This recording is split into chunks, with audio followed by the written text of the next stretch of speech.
भविष्यात परतूर आणि घनसावंगी मतदारसंघ जालना लोकसभेत येणार आहे।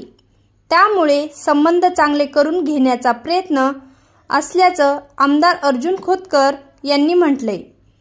आम्हाला आनंद आहे, आमच्या शुभेच्छा आहेत त्यांना, असेही खोतकर यांनी म्हटले। दिलजमाई अगोदर झाली असती तर बरं झालं असतं, असा खोचकटोला खोतकरांनी लगावलाय। जालना महानगरपालिका युतीचा प्रस्ताव दिलेला असल्याचं देखील आमदार खोतकरांनी म्हटलंय।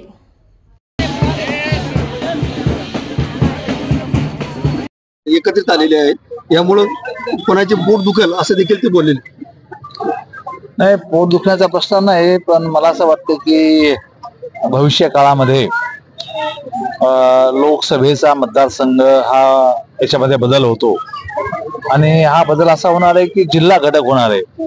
परतूर, घनसावंगी वगैरे वगैरे सर्व जालन्यामध्ये येणार आहेत। कदाचित त्यामुळे हे संबंध चांगले करून घेण्याचा प्रयत्न असेल। आमच्या शुभेच्छा त्यांना, आम्हाला आनंद आहे एकत्र येतात, तर काय त्यामध्ये वाईट वाटायचं काय कारण नाही।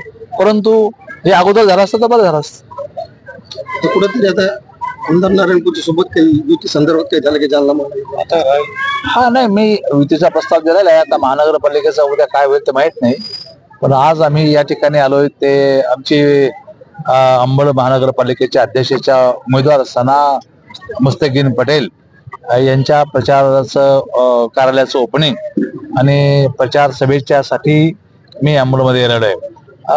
100% आमची भगिनी सना ही 100% अध्यक्षपदावर विराजमान होईल आणि चांगल्या मताने विराजमान होईल असा मला अंदाज। बाबासाहेब इंगळे यांनी थेट आरोप केलेला की बाबा एक आमदार हिकमत उडान यांनी माझा फॉर्म काढून मागे घेण्यात त्यांचा हात आहे म्हणून। काही तथ्य नाही त्यांच्या बोलण्यामध्ये, त्यांची समजूत आम्ही काढू, पण असं काही झालेलं नाही। इतरही उमेदवारांनी त्यांनी सांगितलेलं आहे की बाबा त्यांना मुस्तकीम पटेल यांना पक्षातून 2 दिवसात ते पक्षाच्या कामाला लागतील ही जबाबदारी मी स्वीकारतो। मुस्तकीम पटेल सहित किती उमेदवार निवडून येतील? हे बघा, आम्ही या ठिकाणी उमेदवार उभा केले अध्यक्षपदाचा आहे आणि एकंदर उमेदवार आपले 15 उमेदवार आमचे या ठिकाणी हे धरून 16 15 उमेदवार आमचे या ठिकाणी उभा आहेत आणि मला असं वाटतं की अध्यक्षपदावरचा आमचा तर 100% दावा आहे, निवडून येणार आहे आणि आम्हाला तर वाटतं की 15चे 15 आमचे निवडून आले पाहिजेत।